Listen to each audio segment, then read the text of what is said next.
many of my students have been asking me why I don't do Reiki anymore.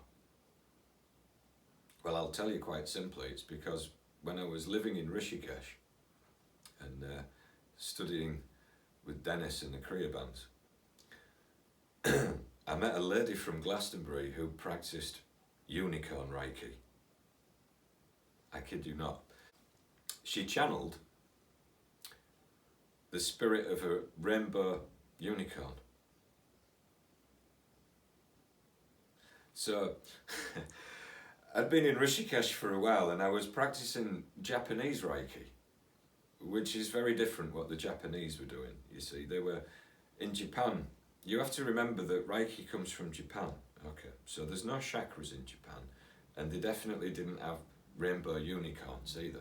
So what Mikao Usui, who was a lay Buddhist, people believe he was a Pure Land Buddhist because his body's actually buried in a Pure Land Buddhist cemetery, which is perhaps where he got the 5 precepts of Reiki from as well. Just for today, do not be angry, just for today, blah de blah de blah. If you're a Reiki person, you know them. Anyway, they come from a sect of Pure Land Buddhism. And he was also a martial arts guy, and he practiced Kiko, which is a form of Japanese Qigong. So if you look at Mikao Usui's earliest teachings, they were focused primarily upon developing the 3 hara, or the 3 dantians. And he would only pick students who had certain meditative abilities. So it wasn't just given to people willy-nilly. It was given to students who had abilities and who had been through a certain amount of practice of meditation. So the Japanese, by the way, have some very interesting aspects of Buddhism, and they have a mysterious place called Kyoto where they have sages and masters living in mountains doing ancient Buddhist practices and involved with Shinto and kinds of esoteric Buddhism, Tantra, all kinds of things going on in Japan. At the time when Usui was alive, which was in the 1800s, Japan was actually going through a spiritual renaissance. It's a shame about the emperor that came to power, because Japan in the early 1900s, we'd got Shiatsu, and Aikido came around in the 1800s, I believe, and we had the Reiki system as well. So there was an interest in spirituality. It had really flourished at that time in Japan, but it had nothing to do with chakras and rainbow unicorns. So this rainbow unicorn Reiki practitioner very publicly did a healing on a dog that blessed the damn thing. It was called Tuffy, the dog. And if you've ever smelled a dying animal, then you knew this dog was not long for this world, bless it. Like, you could smell death on it. Anyway, she cleaned its aura very publicly, and she also had astral interference because she couldn't stop twitching. Her eyes would twitch, and she kept doing this all the time, which is a form of spirit interference. So I was watching her, and everybody in the restaurant, as she cleaned the dog's aura, the dog died the next day. Sorry, it's not funny for the dog, but probably the best in a way, because the poor thing was suffering, but it basically wrecked my Reiki business in Rishikesh for a while, because people associated me, because I was doing Reiki, they thought I was as bonkers as this lady from Glastonbury. And I began to think about the way that it was being perceived, and it's basically, there's been no real masters in Reiki ever really since Mikao Usui, and maybe a few still left alive in Japan. They'll be left in their hundreds. But what came to the West was not a proper lineage, and so in order to make it more powerful, people brought in the New Age. And okay, if you think you can heal chakras, maybe you can put some energy there. But to be perfectly honest, they don't tell you this, by the way, but no one has chakras unless you've had a tantric or a kriya initiation. Okay? You don't have chakras unless you've had an initiation. Ordinary people do not have chakras. It's something that is created within you by a master in order to process a certain kind of energy in a certain way and to evolve. So, unless you've had a tantric initiation or a Kriya initiation, you just don't have chakras. So anyway, these people who don't have chakras then go on and heal other people who don't have chakras, which is quite entertaining. But the reason why it works is that you're just putting some chi into... So I'm going to get loads of grief from chakra healers now. It's the same in Qigong. An ordinary person does not have 3 dantians. The use creates the function. So when we start working and generating and creating these energy centers, then they come into existence. But they're not really there, so to speak, until we actually start to create them through practice. And it's the same with your chakras. And chakra healing, the hippies added that in the 1970s. I'm sure it sounded good and you could do really good training courses. And at the time, the New Age people, India was in vogue and it was all chakras and yoga. So it was, how can we beef up Reiki and make it more impressive? Let's bring in the chakra system. And then then people thought, well, we can make it more powerful if we bring in unicorns. And this is the idea when you do Reiki, is that you're supposed to sit in a state of emptiness. And in a state of emptiness, universal chi will flow out of you. And Usui didn't invent it either. The Chinese had been doing it for thousands of years before him, and many Qigong practitioners. And it's called, in China, Fai Chi. And basically the master, using his 3 centers, can beam energy into a person's aura and heal them. The people have been doing that for thousands and thousands and thousands of years. And in actual fact, legally in England, to practice Reiki, you have to get an initiation from a master.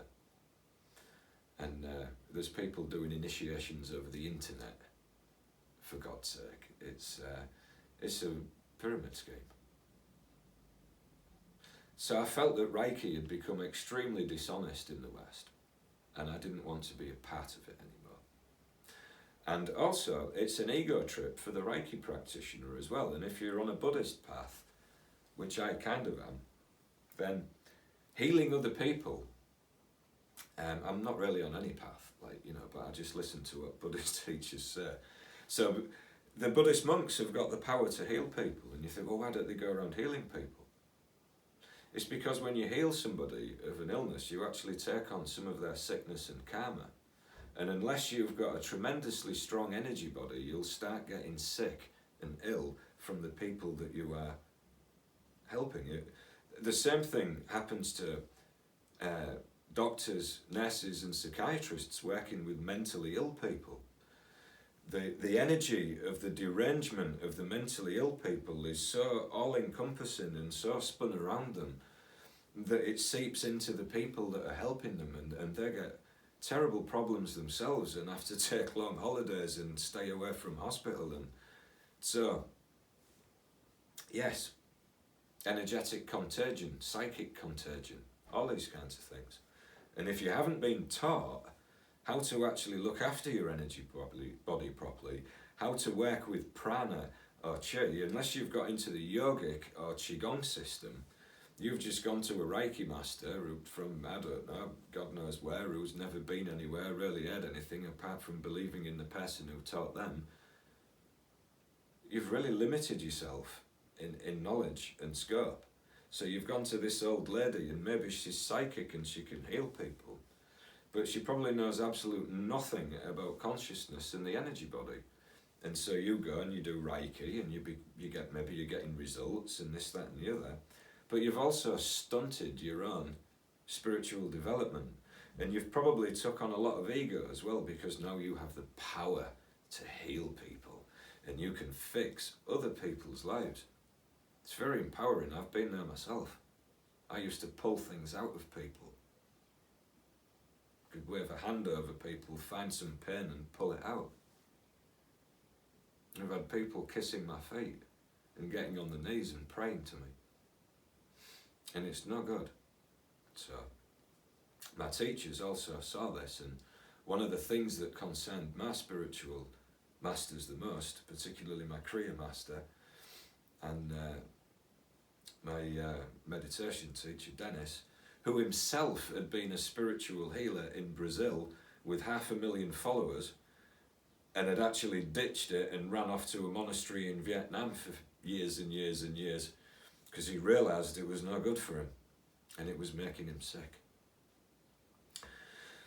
So he basically explained that it wasn't any good for me and that it would stunt my development. So I don't do it anymore.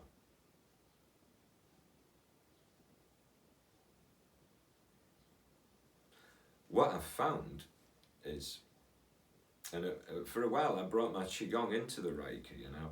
I wasn't really teaching people Reiki, I was initiating them, but I was teaching them Kiko and Qigong. I got wonderful results. See the ego? We've all got one. But yes, it worked. And because I was practicing Qigong myself, and I'd had a lot of spiritual instruction, I was able to go back to Usui's original teachings and just see the truth of what he was saying. It was very simple, and I could understand how it was working. So that's what I started to teach my students. I taught them more Buddhism, Advaita and Qigong than anything to do with Reiki, really. Maybe some hand positions. Because it's not about channeling energy. From where could energy come from? It's all around, it's within you, it's everywhere. We don't need spirit guides, angels, unicorns. That shows a lack of confidence in oneself. You are the universe. The universe is within you and without you. So why do we need emotional crutches? A lot of Reiki people used to argue about whose symbol was the most correct as well. And they had secret symbol, your symbol's not right, man's from another lineage. And to be perfectly honest, if we go through symbol 1, its name's Chokure, that's an ancient symbol found in Shinto and many other ancient traditions, and it just means direction of energy flow. The second symbol, Seiheki, is an amalgamation of Buddhist deities. And one of the other ones, a couple of the other symbols, Honsaze Shonan, and there's Daikumyo. Well, just look them up in a Japanese dictionary and you find that they're nothing more than simple Japanese kanji that maybe somebody's master forgot to remember incorrectly and changed it in a unique way. But anyway, the purpose of the Reiki symbols was simply to help students connect with the 3 energy centres.